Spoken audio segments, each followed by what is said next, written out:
I'm David Hepworth. Thanks for clicking this Word in Your Ear podcast, videocast thing for which there is no name. Mark Ellen and I have been creating in this line since 2007. And if any of it has met with your approval, then please click to subscribe because it helps. Leave a comment because we like to hear from you, and maybe even consider becoming a Patreon supporter because then, well, you'll be one of us. Visit patreon.com/wordinyourear for details.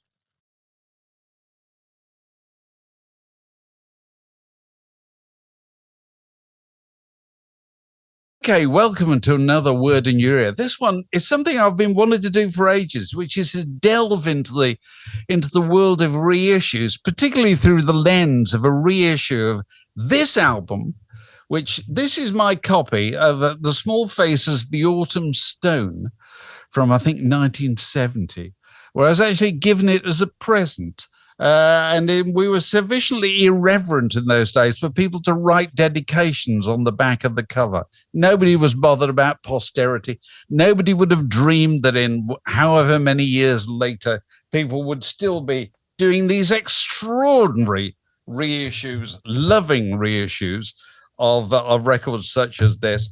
And the man who's actually been responsible for spending the best part of 10 years doing it is Rob Caiger, who joins us now. Hello, Rob. Hello, David. Now, first of all, it would help if you just tell people the story of this original, The Autumn Stone in 1970, how it came to happen and how it wasn't like other Small Faces records. No, it came about purely because the Small Faces are split up by that point. They're split into two groups. Kenny, Mac and Ronnie were working on the Faces. And obviously Steve had gone off to form Humble Pie with Peter Frampton, Jerry Shirley and Greg. And as far as Immediate were concerned, their biggest selling act had gone. But the company was running into a few problems, financial problems. That's been well documented. And one of the things they thought would do well would be a series of double albums. Yes, double albums was suddenly the big thing, weren't they? This was Beatles' White Album. I don't know what were the other ones at the same time, because you could suddenly double the amount of money you could charge, couldn't you? You could, but in a stroke of genius that was Immediate was well known for, they decided to come up with a campaign where they would sell the double album for the price of one. All right, so it did. So it probably wasn't the best start. Right. So they put together Tony Calder, it was, that was putting together these things. Andrew was obviously involved, but it was Tony Calder's idea. So they started gathering together material that they had. And the Small Faces had been working on an album before that was going to be their follow-up to Ogden's, which ultimately split the band. So Ogden's Not Gone Flake comes out what year? 68? Is that right? 68, yeah. Ogden's #1 for 6 weeks. Big hit, Lazy Sunday, all that stuff. Afterglow, Stanley Unwin, extraordinary cover, which will no doubt come to later. Anyway, carry on. That had been a big hit. Yeah, massive hit. So Tony looked at that and said, we're going to lead this series with our most successful and popular artist. There was a thing about whether Immediate were trying to keep it quiet that the Small Faces are split up, which is start of 1969. The band was still playing some dates. They had some contracts to fulfill. But by March, April 1969, they'd split. Immediate put together an original series of compilations, single LP compilations. And one of those was called In Memoriam. And Chris Farlow had one. But there was a theme running through all of them, a graveyard church theme, where Andrew had sort of given up. The death of Immediate was coming. So he thought to put out a series of LP compilations, basically set in graveyards. So cheerful thought, bound to sell well. Of course, the other thing that's just worth, sorry to interrupt, just worth reflecting, it's an indication of how fast things moved in the 60s. That Immediate had only started in what year? 66, something like that? 65? 1965. So it's no time at all, is it, to have success and then, in memoriam and all that. Carry on. It was moving fast. And of course, you've got Andrew and Tony and the team there trying to do everything with no guidebook. No one had done it before. No. And so people forget this. And they're championing groups that wouldn't have been signed. You know, the reason they formed was to cock a snoot at the establishment, and they burned brightly and burnt out. Yeah. So they had this first series of compilations, these 1 LP compilations, all set in a graveyard. I think one for Chris Farlow even had Chris Farlow's head on a gravestone. Perfect. Tasteful. Yeah. The Small Faces one had a picture of a person in shadows swigging from a bottle, like some wino. Apparently it's Andrew himself. So when Ian McLagan saw this, he said, "There's no way this is coming out." So they stopped it from coming out in the UK, but they did release it, and it had new tracks the guys were working on for what was going to be their follow-up to Ogden's. So that was a really nice compilation released in Europe and I think in the States. But when the cash flow problems that were immediate were suffering started to hit, they come up with this 2 LP idea right across all their artists. So they redid that album into a double album. And what was unique about this one, I think it's the first case where another label's repertoire, in the Small Faces case, the Decca singles, were actually licensed to Immediate to use. I don't think it had been done before. So it was a kind of combination of a sort of greatest hits, but also work in progress, and that people didn't really know that the work was abandoned, did they? No, they didn't. And what you're saying that things were moving fast, there is a haphazardness to it, which is part of its charm. Yeah. You've got the Decca. It's a wonderful compilation presented as a compilation but new album, because if you think about it, you've got unreleased material on there, you've got live material, but there's no indication, is there? You know what I mean? There's no sleeve notes, none of that stuff, no sense of history, just kind of bosh it out. And also, as you point out, what's missing from the cover? Yeah, people have looked at this for many, many years and not realised. And I'm going, well, keep looking. They had enough Letraset for the title, but I think they run out. But they didn't say who the artist was. You have to look on the back. I think they found Letraset there. So it's a bit of a dog's breakfast in its own charming way, isn't it? It is. But when you put it on, I mean, the first side is superb. I think it's about 18, 20 minutes, which is a great length for an LP. And as you progress through it, you suddenly find yourself getting up very quickly, because two of the sides are like 10 minutes. And the reason for that is they forgot the tracks that they were going to put on. As well as forgetting the band's name on the sleeve, there were actual tracks missed off. Again, it was all in a rush. You can see that. There were production problems with the sleeve. It was announced it was going to be released in November 1969. Most copies didn't get out until 1970, early 1970. That affected sales. It wasn't promoted, and a couple of months later, Immediate went into liquidation. So it never had a chance, really. Right. So, but you're now, he reaches over for a very heavy box set here. And I've been delaying doing something I wanted to do, which is to actually open this, because I think people might like to share in this moment of unboxing. And because it's the thing you can only do once, Correct. But here I am going inside this for the benefit of absolutely everybody and looking at what's inside and what Rob has been doing for the best part of 10 years.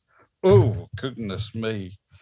Autographs of Gary Mankiewicz. This is, of course, two of your collaborators on this were obviously Kenny Jones, who's the only remaining member of the Small Faces, but also Gary Mankiewicz, the great photographer who took the pictures for the cover. So he's obviously involved. So what have we got inside here? We've got this is a booklet, which I was actually reading the PDF of last night. Is that, no, these are the records I'm looking at. So this is now 3 LPs, isn't it? Now, what have you got on here? And how have you done things? Well, we revisited it because when the original album was put together, there was no band. I mean, Gerard was involved. He had a long association with the Small Faces, taking photos right from the start, when Jimmy Winston was in the band, when they were on Decca for Don Arden. But he had all the Small Faces photos for Immediate. And so we've found a few that have gone missing over the years. So everything's themed with Gerard's photos. And when we cover the Decca material in the book, that's Tony Gow, who took their photos during that period. But yeah, Gerard came up with the cover concept, the autumn leaves. He grabbed a load of leaves from his garden. So he kind of designed the original cover, even though he didn't regard himself as the designer. Is that fair to say? That's fair to say. He would come up with he's explained it to me that he would come up with the concepts, which were the leaves. He grabbed a load of leaves from his garden, put them between two panes of glass, photographed those, then meticulously inserted his photographs. There's no Photoshop. This is all by hand. Absolutely, yes. There's room for error, as the original cover shows. The band name. So, and then he would deliver that to Immediate, and they would add all the lettering, all the label copy. But yeah, Gerard's been great. We obviously come up with a new print based on one of his outtakes for the Tin Soldier session. And he did a new print for us, and he signed a few of those. I think Kenny and Gerard, it's an edition of 750. So what have you attempted to kind of correct with this reissue? Because a certain amount of what was on the original album was technically not up to scratch. Is that fair to say? Tell us about this. Yeah, that's correct. In the rush to put this out. And Immediate weren't the only record company to suffer from this. No, sure. But there was a big thing at the time to present everything as the newfangled stereo. Yes. So advances have been made. But the trouble was the Decca material was all mono. There were no multi-tracks to go back to. They'd all been wiped or reused as they did. Why would you want a multi-track, especially of a number one single? So all those tapes existed as mono. So what they did when Immediate got them, they put over fake stereo panning effects. Yeah. So when you listen to the original, you actually think, what's going on? Things are moving around. Some of the mono tracks, I think Shalalala Lee was the worst, was actually off azimuth, which means the mono is off center. So you're actually listening to it slightly on the right. So So it's as if one of your channels is not working, or you've just got wax in your ear. You've been swimming, basically. That's it. There's a mix of stereo and mono on the Immediate tracks. The stuff that Steve, the unreleased material, like Collie Bosher and Wide-Eyed Girl on the Wall, that were going to be on the next album, Steve actually went in and mixed those new. They just existed on multi-tracks. So the mixes for those were done by Steve Marriott. None of the other members of the group knew. He'd gone in, because he was still signed to Immediate through Humble Pie. He was still working with Andrew. So he did those. The live tracks were put on there at the wrong speed. They were too slow.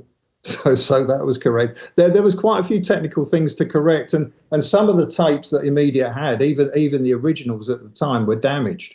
So as you're playing Afterglow on the original, the stereo version of Afterglow, it suddenly switches into mono because they had to an effect and a repair at the end of the track with the tape spliced from the mono version. So you're happily listening to both speakers. Then you suddenly just get the mono kicking. So that's. So let me tell you, back in 1970, nobody remarked on anything like this. Absolutely. The concept of anybody thinking about it as much as you think about it, and other people in your business think about it, was completely unknown. Totally. Now, how did you get into this business of doing reissues? And tell us about the other things that you've done before this. Well, it's a strange one because you grow up listening to music. I mean, exactly as your deep 70s box set. That was my background. You go to the youth clubs, you listen to the music. And then you start skipping the youth clubs to go down to the Marquee, which didn't seem to worry that, I was in there as a 13, 14-year-old. I later ended up working with Harold Pendleton and the Marquee with the band there with their archive. But you just hang around music, or I certainly did. And being in London, you got access to things. And my favourite group at the time, and probably still is the Electric Light Orchestra. Right. So I'd wander around Don Arden's office where Sharon was on reception. And you just hung out. You just started doing things for the fan club. You just started to turn up at gigs, and they knew you weren't a nutter and you knew a bit about the music, even though I was quite young. So it's very interesting you say this, because isn't it the case that in every kind of musical organization, there's somebody like you? That's true. Yeah. There's somebody who knows where the bodies are buried. You know, they haven't necessarily been in the senior capacity, but they've noticed and they've talked to everyone. Was that what you did? Very, very much so. I mean, I left school, didn't have a clue what to do. I sort of ended up in the insurance industry, but I was still in bands. So back in the day when we all had lots of energy, you could do a job and then do another job in the evening, playing in bands. And then I suddenly got preferred the management side of things and writing. And it was, I think there was a thing where ELO were on, I think it was Epic, and obviously they're split up, and the catalogue wasn't valued at all. And the company, it was, it was. When you say it wasn't valued, I mean, so the ELO catalogue was not regarded. So what year, roughly, when are we talking about now? We're talking early 90s. Okay, so early 90s, ELO, who would ever be interested in that ever again? Yeah, they licensed a CD compilation, which I remember it came out, I can't remember the company it was on, but it was like a reissue label. And they licensed the ELO catalogue to this label. They put a CD compilation out with the ELO logo on the front. And I think it went top 3 in the album charts. So a massive post-mortem at Epic, CBS, Sony. And suddenly catalogues, certainly for ELO, were starting to be valued. I got contacted. And through that, I started doing things, looking at the old catalogues. I mean, this was going on for other bands. Yeah. As you say, there's a me for, the Rolling Stones and so on and so forth. It doesn't just originate from the band. And I just started getting called in. Can you go into Abbey Road? We want you to look through the tapes for the Idol race. I think Jeff was producing the Beatles anthology at that point. Yeah. So I'm wandering through Abbey Road, and there's all these old instruments and piece of kit, because they're trying to use all the old stuff while they're working on this. And I'm very conscious that I'm going to go through his tapes that he doesn't know about at this point.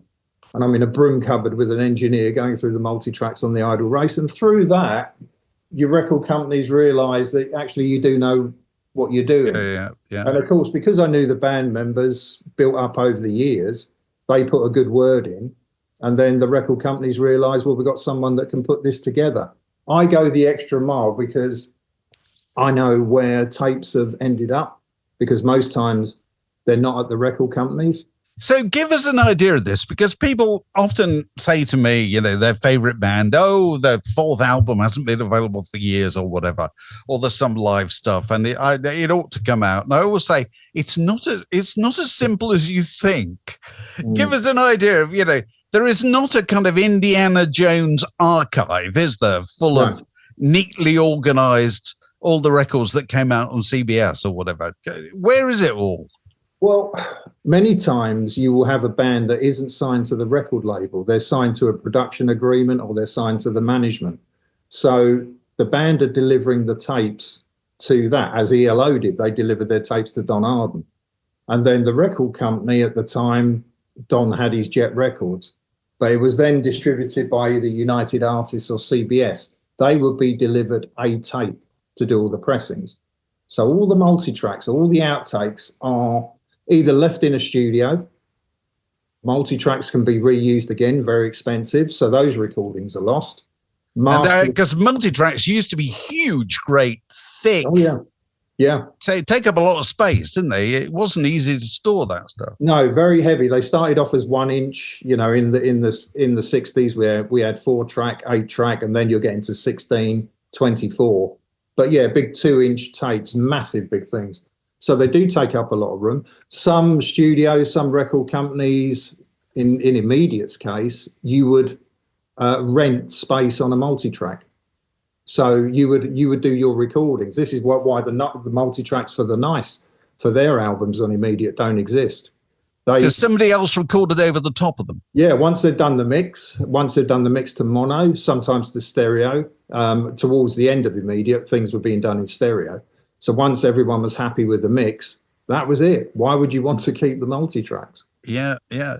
So, yeah, I mean, you hear terrible stories about stuff being chucked in skips when. Is that true, or is that It is extreme? true. It's like, again, we come back to immediate. A lot of the artists, Andrew had an arrangement with Olympic Studios, which was a state of the art studio, even more highly regarded than Abbey Road was at the time. They had the top engineers there, top producers, and it was a great place to hang out. It was slightly outside of central London, so bands didn't tend to get bothered. It was a lovely place to record. Everyone was in there. Rolling Stones, Jimi Hendrix, and there was a great vibe of everyone working on each other's recordings. Mm-hmm. So for Olympic, they had a great tape archive, and similar to being signed to a management deal, the Small Faces were and other immediate artists. They would present immediate just with the final masters, and that was in their contracts. You had to deliver the master, be it mono, be it stereo. So all the multi-tracks, all the outtakes were kept in a room at Olympic Studios. And they were there nice and safe. Glyn Johns managed that. And when Immediate went bust, everyone was looking for tapes. Everyone was taking things out of the office. Other people were stealing them. Things went missing. And artists had their own copies as well. One of the reasons we're able to do what we're doing is because Kenny Jones was basically a session drummer for other artists. He would, once he'd done his parts of the Small Faces, he was an in-demand drummer at Olympic, from big bands right the way through to acoustic duos. So he always kept his own copies of the tapes. Oh, so really? Kenny did have an archive of outtakes, of unreleased material, copy masters for the Small Faces singles.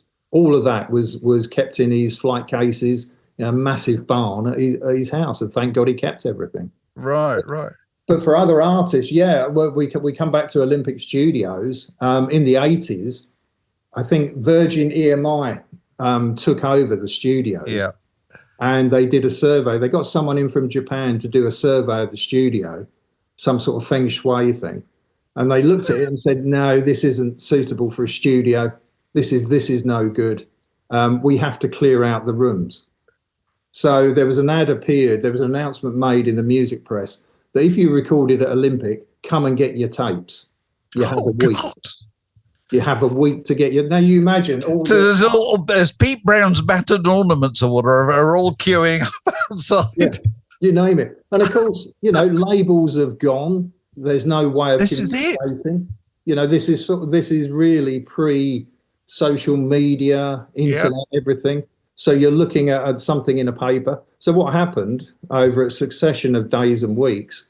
Tapes were tossed in a skip outside.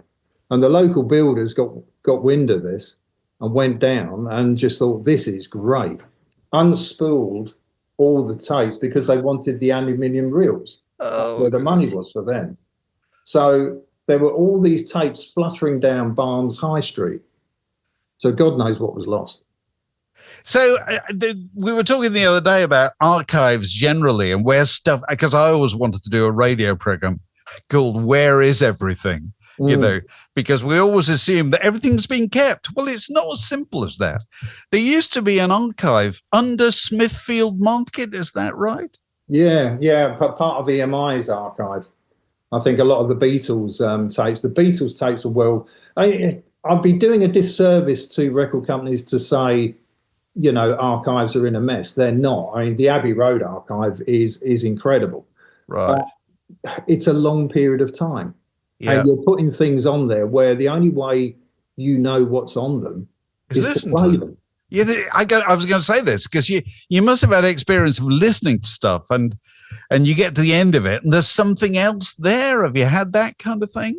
Oh, quite a few times. I mean, one of the first things when I was doing an ELO reissue series, EMI were fabulous. You go to their archive facility in Hayes. You'd order up everything that you needed. I just said, get me everything. So a succession of shopping trolleys would be wheeled into this conference room full of contracts, full of photos, outtake sessions for that first album with the Hypnosis guys. all stuff that you never saw. So of course it's gold dust for a reissue because you've got material, and all the multi-track tapes, all nicely stored. Those had been collated from Philips Studios. It wasn't even an EMI studio at the time, but they had all of that. They kept everything. So I couldn't have wished for more. So the first thing, I'm looking for the first ELO single, 1053 Overture, the first take. It started as a Move song. So put the multi-track on, we get the levels, and it's part of a tape. You hear the counting, 1053 Overture, 1, 2, 3, then silence. It's been cut out and put on another tape somewhere. So it's just like so frustrating. I found it in the end. It had been spliced backwards to another reel. So of course you hear all this backwards stuff. I was doing a session for the Move, and there was this tape, and it should have had Wild Tiger Woman on it. And all you hear is a roadie just trying to get a sound on the bass drum for the best part of 20 minutes. And then there's this backwards thing going on. I'm going, it sounds like Mick Jagger. And so we flip it over, and it's a Rolling Stones song, Let's Spend the Night Together. And it's the multi-track of Let's Spend the Night Together. They bounced to one tape to free up 3 channels on the other multi-track, mixed it down to one track, bounced it back so they could reuse the other channels and build the song up. But you're sitting there and you're going, oh my God, right, this is what Brian Jones is doing. All this instrumentation you can't hear within the layers, we're separating it all out. So those are nice little gems. You sometimes find things, you try and track back who paid for the sessions. Yes, go on. Because the paperwork is a hugely important part of this, isn't it? It is, and that's the one thing every record company, I mean, some of the independents, they were fast and furious like Jet Records. That paperwork doesn't exist. But for EMI, you've got these wonderful handwritten ledgers, and that's when you track through where bands were, who paid for what. And so... sorry to interrupt. It's interesting this, because I went to EMI Hayes years ago, and I was amazed at how much paperwork they had.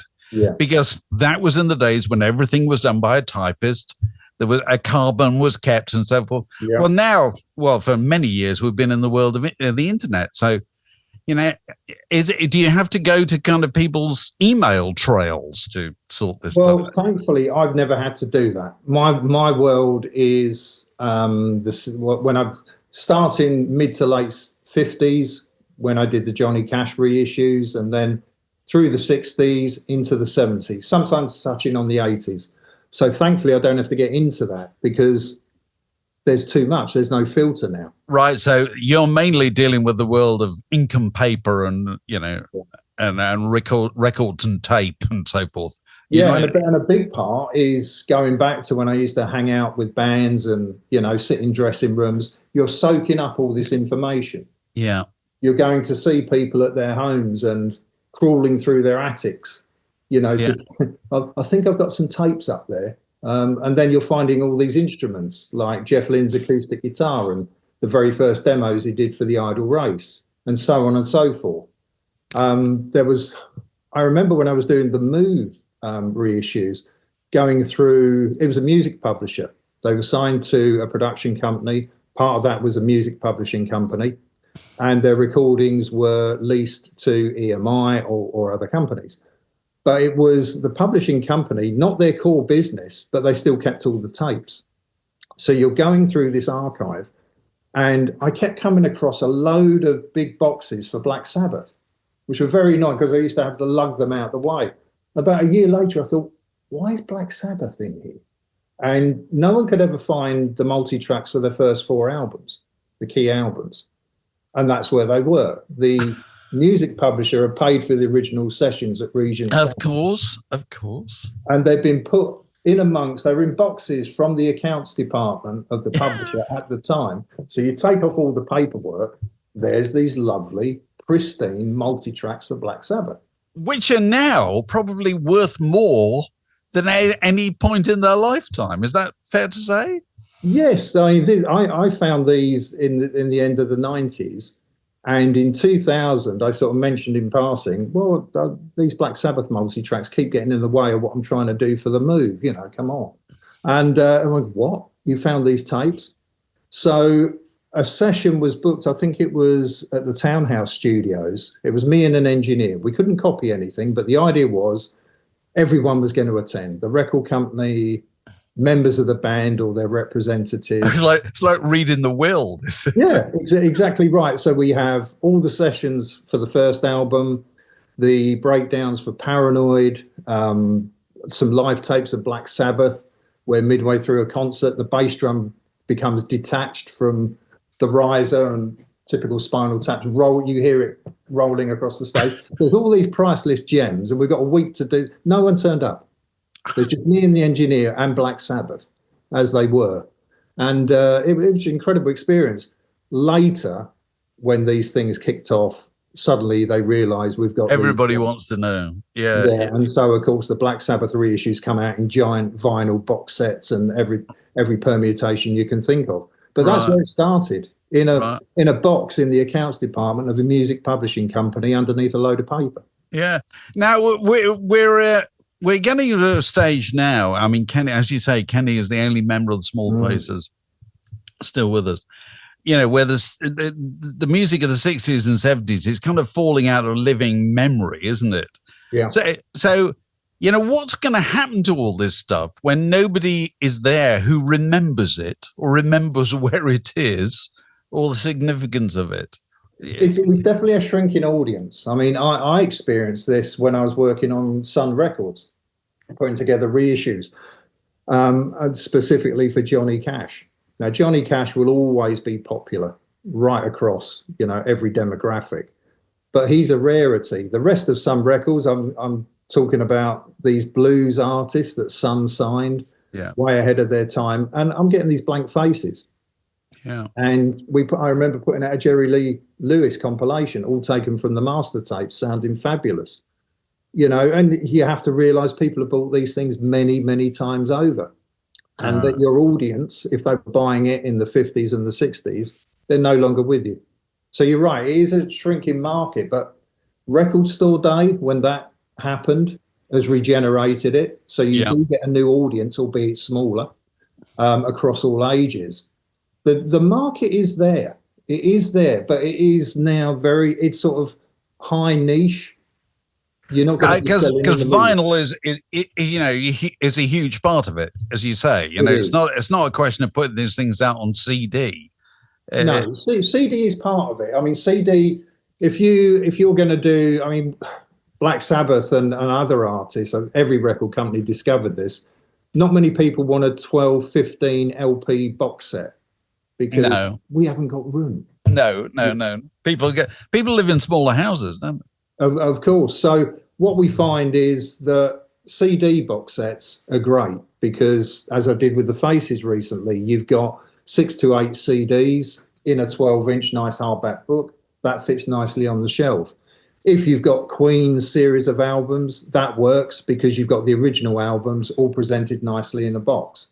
But if you get a 10 LP box set of an artist of an album, are you going to play all the outtakes, the live? You're just going to want a good copy of that original album. Yeah. So the market for me now is to do box sets where it's valid, where it can exist, and also to back things up on CD. So you would get a nice little book size CD or a 12-inch CD with everything on it, if that's the case. But the market is stabilized. I mean, it's year-on-year growth for vinyl. Everyone says, it can't sustain it. But every year, vinyl is growing. You know, there is a business here if you can do sales of 1,000, 3,000, 5,000, up to 10,000. You've got a business because producing vinyl, as you know, isn't cheap.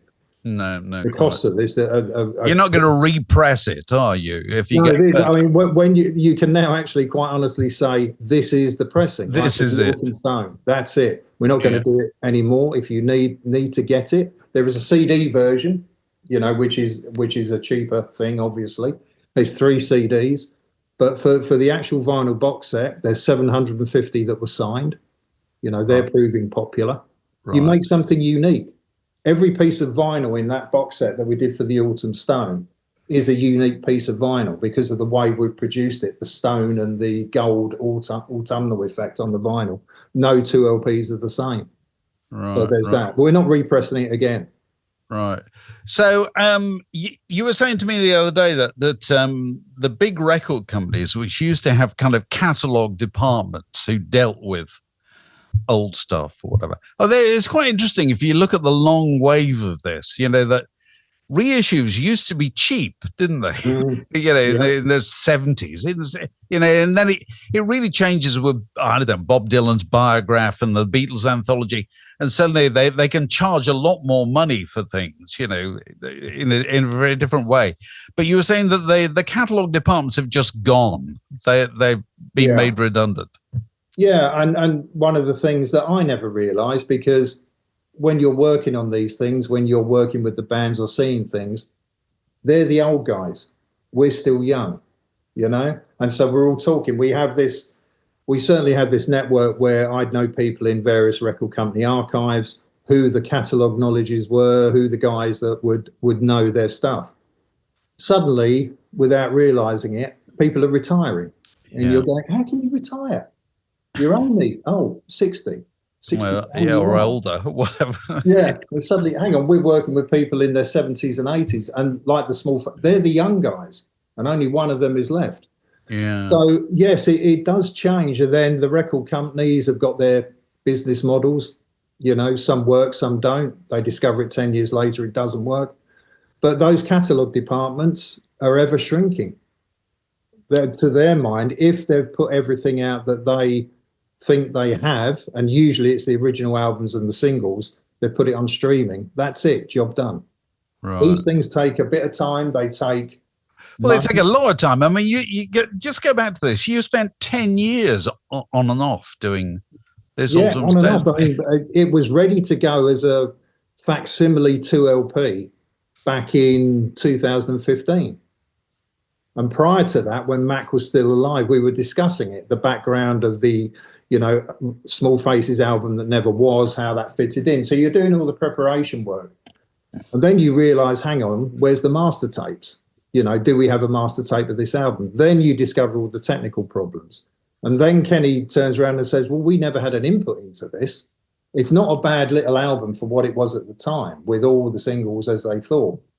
They never, as you say, they never listened to the technical imperfections. But he said, now we can have an input to it. We can put on there the tracks that we all enjoyed recording, like Green Circles. Green Circles should have been on that wonderful, wonderful psychedelic single. Yeah. And that should have been on there originally. I think that was one of the tracks they did miss off. But Kenny said, right, I want to put on there the tracks that we loved recording in the studio. So that's been added on there. But yeah, and it was finding that, and things turn up. Things are still turning up. I've got leads to all places around the world of where tape archives might be, where other production companies, pressing plants had a copy of a master tape. It's got filed somewhere, but it's probably the only existing master tape of a certain album. So in the old expression, do you have to kiss a lot of frogs to kind of get to the stuff that's good? Do you find a lot of these leads don't pan out to be anything? Oh, the amount of times, yes, absolutely. The amount of times people have said to me, I found the master tape for Ogden's with the unreleased material on it, like Be My Baby, which is a track that everyone's been searching for. Oh, is that the holy grail, is it? Oh, for Small Faces fan, it's the tape that has Be My Baby that only Keith Altham, the great music journalist, had an acetate of, and because he reviewed it in the music press as the original lineup, and then they swapped it and put Lazy Sunday on there. Oh wow! I never knew that. Yeah, that's going to be the hit. And the guys are saying, "Oh no, we didn't want that as a single." Well, they didn't want Lazy Sunday as a single. It was an album, as far as they was concerned. So it was their biggest hit, wasn't it? Probably. Well, over time, it's one of the biggest. All or Nothing was the number one. Itchy Park is the key one, but Lazy Sunday's up there. Right. And didn't want it as a single. But they want to Be My Baby. So this is what the Ronettes Be My Baby. Yeah, that's it. And before that, they'd also been working on a track that P.P. Arnold then did called If You Think You're Groovy. Oh, of course. That was going to be with the Steve Marriott lead vocal. That's another thing I've been trying to track down. So, yeah, the amount of times I've had people say, yes, we've got it. And the other one was the unreleased Small Faces album, 1862. Which was supposed to be the one after. That's Ogden's. it. Yeah. And so, yeah, the amount of times people have got these things and they'll meet you in a pub car park, at 1 o'clock in the morning and, cash in a brown paper bag. I've been bundled into the back of cars, blindfolded, and driven round to a lock-up garage to go through a load of master and multi-tracks with various artists, blindfolded again, dropped off at a station. I've been in Abbey Road Studios while they were tailing someone who was going to be delivering a load of tapes. At the time, they had their own sort of private detective agency. And I'd be sent these photos. Do you know who this person is? And this is like 2000, 2001. It just shows you how memories are short. They're saying, we're not sure who this guy is, but he's been meeting up with the guy that's got the tapes. And they're going to deliver them to Abbey Road Studios on Monday. But do you know who this guy is? Is he worth following? I said, that's Don Arden. How do you not know that's Don Arden? He hasn't changed. So, memories are very short, and you are dealing with record companies that, they're working on the current thing. This is it. They're not thinking about it at all, are they? No. And that's exactly how it should be. But it opens up opportunities. And this is where Kenny's Nice Records comes from. We said to BMG, who have the UK rights for immediate, what are you doing for the 60th anniversary? And they're going, oh, it's the 60th anniversary. Well, yeah. So, and they said, we just haven't got the resources. And then you realise that across London, throughout the record companies, close to 500 staff, primarily in the catalogue departments, were made redundant or retired. So those people you used to talk to that knew what you were talking about and where things were, they've gone. Yeah. Well, it's all work for you, Rob. Don't knock it in that sense. It has opened up a thing. And it's also, when you see Kenny going through stuff and other artists, they're regenerated and they're coming out with gems. I bet. So you were sitting, presumably it must be quite touching to sit there with the people who played on those things all those years ago and listen to them. And then they must go, oh God, that's got that cowbell on it or whatever.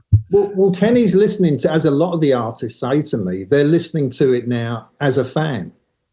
And just realising how good they are. Because when they're 19, 20, rushing from one photo session to a BBC session to doing a gig, maybe doing 2 or 3 gigs a night, then going in to do a single and, you've got an afternoon to do the single and can you do the B-side? You've got the energy to do it, but you're probably not enjoying it. Of course, they're enjoying things, but they're not, taking stock and everything's all new. So when they sit down and go through it, I had a lovely moment where I got a phone call and I'm working on his things now. Billy Nichols, the great Lost in Media album that Andrew Oldham put together with Billy Nichols. And we were talking and he says, well, I don't know where the tapes have gone. I said, well, I've got all the multi-tracks here. I've got every single multi-track. I found every single multi-track that you ever did. Oh, I can't believe it. I'll come up and see you. Oh, okay. So he had a long journey to come up. And when you see him holding his multi-tracks that he hasn't seen since 1968. And then he tells you it's his 70th birthday and he's come up to have a look at his tapes. It's quite emotional. So, and music always should be emotional. But when you see the artists do that, and then the creativity kicks in, how can we take this? We did the original album, that's set in stone. We'll redo that, we'll remaster it. What can we do with all this stuff that we could never fit on a 12-inch LP? Because they always did more material. So that's all sitting there. Still great material. They just couldn't fit it on the formats of the time. That's the bit I get excited about. Well, it's a fascinating world. And, and thanks for giving us this insight into it, because I think people tend to say, they get really frustrated when stuff doesn't come out or doesn't come out the form that they think it should do, and they always think everybody involved in the record business is a kind of redhead a suit or whatever. And what they don't realize is there's loads of people like Rob, who love this stuff and know far more about it than I ever would or they ever would. And, are digging away all the time to try and improve the output. What are you working on next, Rob? Well, it's focused. There is a focus on immediate. I'm also working on the Faces reissues. Oh, right, of course. So we just did the BBC Session box set, which was lovely. We found a few things that had not been out before. Silly little things people don't know about, where you've got everything in mono because it was broadcast in mono at the time. But you also had another team upstairs at the Paris Cinema, where they used to do a lot of the live concerts, recording in stereo for overseas markets. Oh, I've got yours. Classic BBC. Yeah, so we found one of those, and the concert is different because it hasn't got John Peel on it, and it's got more chat from Rod. So that's on the box set. I'm putting together. We're coming up with a few revisions on it now. The work and the album that the Faces were working on before they signed to Warner.